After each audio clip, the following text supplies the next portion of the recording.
ಎಲ್ರಿಗೂ ನಮಸ್ಕಾರ. Welcome to South Talkies. ಉತ್ತರ ಕರ್ನಾಟಕದ ಪ್ರತಿಭಾನ್ವಿತ ನಾಯಕ ನಟರು ನಮ್ಮೊಟ್ಟಿಗೆ ಇದ್ದಾರೆ. ನವನವೀನ ವಿಚಾರಗಳನ್ನ ತಮ್ಮ ಸಿನಿಮಾದ ಮೂಲಕ ನಮಗೆ ಕೊಡ್ತಾನೆ ಬಂದಿದ್ದಾರೆ. ಒಂದು ಕಡೆ ಇವರು ಕಮರ್ಷಿಯಲ್ ಸಿನಿಮಾಗಳನ್ನ ಕೂಡ ಮಾಡ್ತಾರೆ, ಮತ್ತೊಂದು ಕಡೆ ಕಂಟೆಂಟ್ ಓರಿಯೆಂಟೆಡ್ ಸಿನಿಮಾಗಳನ್ನ ಕೂಡ ಇವರು ಮಾಡ್ತಾರೆ.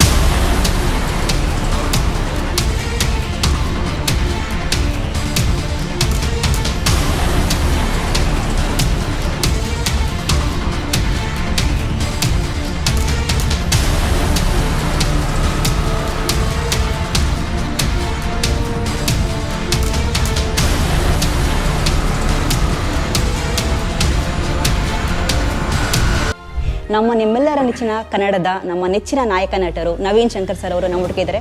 ಬನ್ನಿ ಅವ್ರನ್ನ ಮಾತಾಡ್ಸೋಣ. ನಿಮ್ಮನ್ನು ನೋಡಿದವ್ರು ಏನಂತಾರೆ ಸರ್? ಚಂದ ಇದ್ದೀರಿ ಸರ್. ಸರ್ ನಿಮ್ಮ ಒಂದು thank you so much sir. Thank you so much.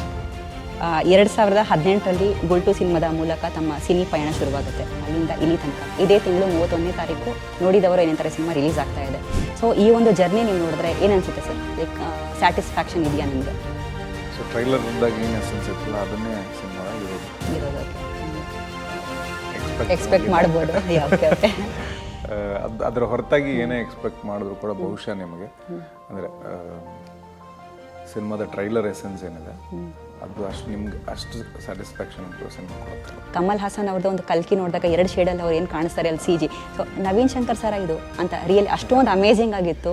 And ಈ ಕತೆಗೆ ಆ ರೀತಿ ಬಾಡಿ ಟ್ರಾನ್ಸ್ಫಾರ್ಮೇಷನ್ ಅಗತ್ಯತೆ ಇತ್ತು ಅಂತ ನಿಮ್ಗೆ ಅನ್ಸುತ್ತೆ ಸರ್? ಹಾಂ, ಕಥೆಯಲ್ಲಿ ಕತೆ ಒಳಗೆ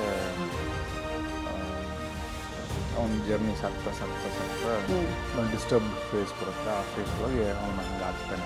ಬಟ್ ನೀವೊಂದು ಸಂದರ್ಶನದಲ್ಲಿ ಹೇಳಿದ್ರಿ 65 ಲೈಕ್ 50 kg ಬಂದಿದ್ದೆ and 24 hours without even water like ನೀವು ಇದ್ರಿ ಅಂತ ಅಷ್ಟೊಂದು ರಿಸ್ಕ್ ತಗೊಂಡು ನೀವೊಂದು ಪಾತ್ರ ರೆಗ್ಯುಲರ್ ಆಗಿ ನೀವು 6 ಪ್ಯಾಕ್ ಮಾಡೋರಾಗಲಿ ಅಥವಾ ಬಿಕಿನಿ ಮಾಡಲ್ಸ್ ಆಗಲಿ ಅಥವಾ ಕಾಂಪಿಟೇಷನ್ ಹೋಗುವಂಥವ್ರು ಬಾಡಿ ಬಿಲ್ಡರ್ಸ್ ಆಗಲಿ ಅವರೆಲ್ಲರೂ ರೆಗ್ಯುಲರ್ ಆಗಿ ಮಾಡ್ತಾರೆ.